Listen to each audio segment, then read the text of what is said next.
In the absolutely massive, high-stakes world of India's financial markets, where fortunes can literally be made and lost in a blink, there's one incredibly powerful guardian standing watch.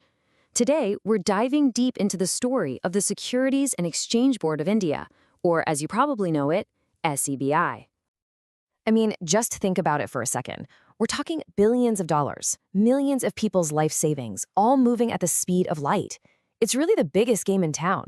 But with that much on the line, what stops it from just becoming total chaos?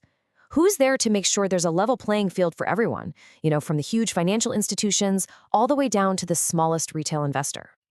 Well, the answer is you have to have an official referee, an entity that has the power to watch over every single trade, every company, and every single player in the game. And that guardian, that referee, is SEBI. Okay, so what is SEBI officially? It's the Securities and Exchange Board of India. And it didn't just appear out of nowhere. It was established by an actual act of parliament way back in 1992. Now, that makes it a statutory body, which is a fancy way of saying its powers and its duties are literally written into national law. That gives it the full force of the government to back up every single one of its decisions. So, every referee has a rule book, right? So what's in SEBI's? Well, its entire mission, its whole reason for existing is spelled out crystal clear in Section 11 of the SEBI Act. And it all really boils down to three core jobs. First, and this is the big one, protect investors. That means you. Second, promote the growth and health of the market itself, make it stronger, more accessible. And third, regulate that market to keep everything fair and transparent. These aren't just separate goals, they're like three legs of the same stool. You need all three for the market to have any real integrity. So if we stick with our game analogy, SEB's job is pretty clear. Make sure the game is fair, encourage more people to feel safe enough to play by building trust, and lay down the rules, and then make absolutely sure everyone follows them. Sounds simple, right? But to do all that, a referee needs some serious, serious power. A referee is pretty useless if they can't blow the whistle and hand out penalties. And believe me, SEBI is no spectator. The law gives it a whole arsenal of powers to enforce the rules of the game.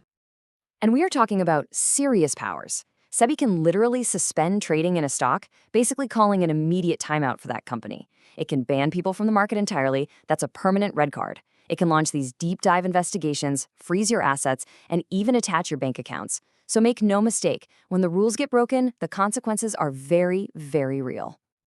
Now, for companies that are listed on the stock exchange, this is where things get really interesting. See, they have to follow two different rule books. The big, broad Companies Act that applies to all businesses, and then the very specific SEBI Act. And as you can see here, SEBI often sets a much, much higher bar. So what's the key takeaway? Simple. When there's any overlap that concerns protecting investors, SEBI's rules win, period. The logic is pretty straightforward. If you're using the public's money, you're going to be held to a higher, more transparent standard.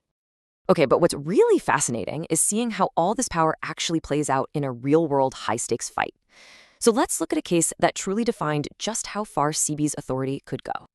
It all revolved around this one number, 24,000 crore rupees. That's about $3 billion US, an absolutely massive sum that was right at the heart of the legendary battle between the Sahara Group and SEBI. So Sahara raised this enormous amount of money from over 30 million individual investors. But their argument was pretty clever. They called it a private placement, which is a type of fundraising that's usually for a small, limited group of people. And by doing that, they argued they were totally outside of SEBI's rules. They were basically looking at the market's referee and saying, hey, you can't touch us. We're playing a different game over here. But the Supreme Court of India, they saw right through that argument. The court's ruling was a landmark, and it established this critical principle, substance over form. It means it doesn't matter what you call it. If you're raising money from millions of people from the general public, it is a public issue. This one decision totally cemented SEBI's overarching power to protect investors. It proved that the referee's authority is based on what you actually do, not just what you say you're doing. So, when the referee blows the whistle on a foul that big, what happens next? Well, we head over to the penalty box. This slide right here shows you just how much the game has changed. Let's just take insider trading, for example. Follow this timeline. Before 2002, the biggest penalty you could get was just 5 lakh rupees. Now, jump down to the bottom row. Today, it can be up to 25 crore rupees or 3 times whatever illegal profit you made. That's not a small tweak. It shows that SEBI's powers have grown exponentially to act as a real, painful deterrent. But SEBI's power isn't totally absolute. To keep things fair, there's a system of checks and balances. Any decision that SEBI makes can be appealed to a higher authority, the Securities Appellate Tribunal, or SAT. You can think of it like a video-assisted referee in sports. It's a chance to review the call and make sure it was the right one. And that really brings us to the big question for the future, doesn't it? In a world of high-frequency trading, crypto, and incredibly complex new financial products, the game is getting faster and more complicated every single day. So how does the Guardian, the referee, SEBI, need to evolve its own playbook and its own strategies to make sure the market stays a fair and safe place for everyone to play? That is the challenge that lies ahead.